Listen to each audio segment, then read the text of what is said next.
సింగరేణిలో ఉద్యోగాలు ఇప్పిస్తామంటూ నిరుద్యోగులను మోసం చేసిందో ముఠ మాయ మాటలు చెప్పి 6 కోట్లు వసూలు చేసింది. బాధితుడి ఫిర్యాదుతో రంగంలోకి దిగిన పోలీసులు 2 కేటుగాలను అరెస్ట్ చేశారు. మరో 3 పరారీలో ఉన్నారు.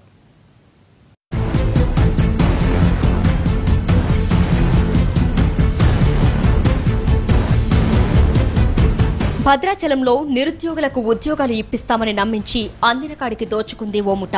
ఉద్యోగాల పేరుతో 6 కోట్లకు పైగా వసూలు చేశారు కేటుగాళ్లు. 11 మంది వీరి వల్లో పడి మోసపోయారు.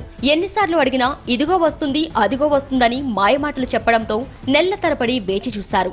వీరిపై అనుమానం వచ్చి ఓ బాధితుడు భద్రాచలం పోలీసులను ఆశ్రయించాడు. పోలీసులు ఈ వసూళ్ల బాగోతాన్ని బయటపెట్టారు. ఆంధ్రప్రదేశ్లో విలీనమైన మండలం నుంచి ఒకరు, ములుగు జిల్లా నుంచి ఇంకొకరు పట్టుబడ్డారు.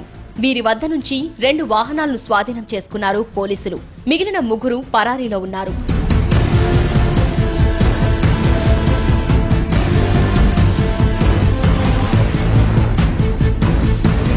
ప్రసాద్, చేలే నాగేంద్ర ప్రసాద్, నాగేశ్వరరావు, కృష్ణవేణి, సర్వేశ్వరరావు ఈ 5గురు ముఠాగా ఏర్పడ్డారు. వారి సామాజిక వర్గాల్లో నిరుద్యోగులకు మాయమాటలు చెప్పి డబ్బులు దండుకున్నారు. చట్టం రమేష్ అనే యువకుడు ఈ ముఠా చెప్పిన మాయమాటలు నమ్మి భారీగా డబ్బు అప్పజెప్పారు.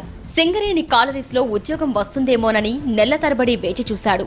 అడిగినప్పుడల్లా హడావిడి చేసి కొద్ది రోజులు ఆగమంటూ నమ్మించారు ముఠా సభ్యులు.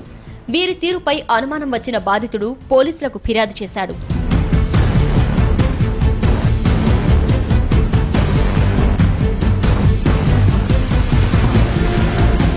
కొద్ది రోజులుగా నిఘా ఉంచిన పోలీసులకు ఈ కేటుగాళ్ల ప్రయాణం గురించి తెలియడంతో 2 అదుపులోకి తీసుకున్నారు. వీరి వద్ద నుంచి 2 వాహనాలతో పాటు నిరుద్యోగులకు సంబంధించిన ఒరిజినల్ సర్టిఫికెట్లను స్వాధీనం చేసుకున్నారు.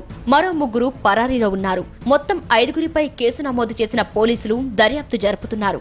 ఇంకా వీరిని నమ్మి ఎవరెవరు మోసపోయారు, ఈ ముఠా మొత్తం ఎంత వసూలు చేసిందో ఆరా తీస్తున్నారు.